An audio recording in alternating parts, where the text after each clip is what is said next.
ભાવનગરમાં લઠ્ઠાકાંડમાં 7 લોકોના મોત અને અનેક લોકોની તબિયત લથડી જવાની ઘટનાને લઈને રાજ્યના ગૃહમંત્રી હર્ષ સંઘવીના રાજીનામાની માંગ સાથે ભરૂચ જિલ્લા કોંગ્રેસ સમિતિના આગેવાનોએ આજે સ્ટેશન રોડ ખાતે ધરણાનો કાર્યક્રમ કર્યો હતો અને વિરોધ પ્રદર્શન કર્યું હતું।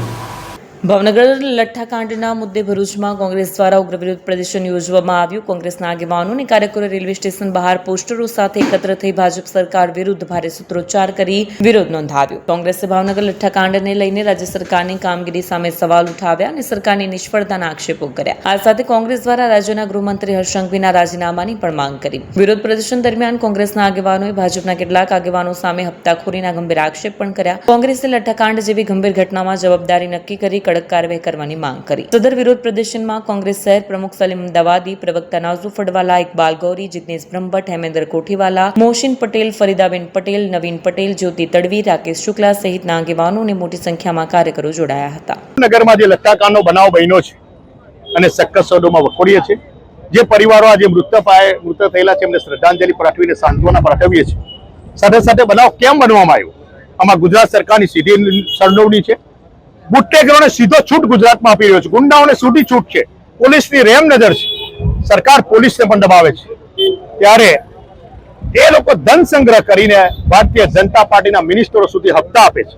જ્યારે સ્થાનિક સ્વરાજ્યની ચૂંટણી હતી ત્યારે આ જ બુટલેગરોનો ઉપયોગ કરી, આ જ પોલીસનો ઉપયોગ કરી સામેના ઉમેદવારને કઈ રીતે ફોર્મ ખેંચાવવા, કઈ રીતે સામેના ઉમેદવારને બિનહરીફ કરવા, આપણા ઉમેદવારને સામેના ઉમેદવારને દબાવવો, ધમકાવવો, તે આ બુટલેગરોનો ઉપયોગ કરે છે। માટે બુટલેગરોને ગુજરાતમાં છૂટ આપવામાં આવી છે। ત્યારે હમણાં બનાવ બન્યો એટલે આઈજી, ડીઆઈજી, એસપી, ગૃહમંત્રી ચાલુ પડી ગયા, અરે કડક અમલ કર દો, આમ કર દો। ભાઈ આ ગુજરાત તો ગાંધી અને સરદારનું ગુજરાત છે। તમે લઠ્ઠાકાંડ બનાવ બન્યો એટલે કડક અમલ કર દો, અગ્નિકાંડનો બનાવ બને આગનો ત્યારે કડક કર દો, ફ્રૂટ પોઈઝન થયું ત્યારે અમલ કર દો। હમણાં 2 મહિના પહેલા બોટાદમાં બનાવ બન્યો, કોણ પકડ્યું પોલીસે, કોને લઠ્ઠાકાંડમાં પકડ્યા? આજે ખૂબ જ ખરાબ બનાવ છે। મેં સોશિયલ મીડિયામાં હમણાં જ જોયું કે 250 થી વધુ બોટલ ઝેરયુક્ત બની ગઈ છે, તો 120 પોલીસને બરામદ છે, હજુ 130 બોટલ લાપતા છે। તો કયા ખૂણામાં ગુજરાતમાં બોટલો છે? 130 બોટલના પરિવારોને રીંઝારવાના છે 130? ત્યારે આ ભારતીય જનતા પાર્ટીના હપ્તાખોર બુટલેગરોને બચાવવાનો જે પ્રયત્ન છે એને અમે વખોડીએ છીએ અને ભરૂચ જિલ્લા શહેર કોંગ્રેસ સમિતિ તરફથી આજે દેખાવો કરી અમે સખત શબ્દોમાં ગૃહમંત્રીને જણાવવા માંગીએ છીએ કે ગાંધી બાપુ અને સરદાર પટેલનું ગુજરાત છે।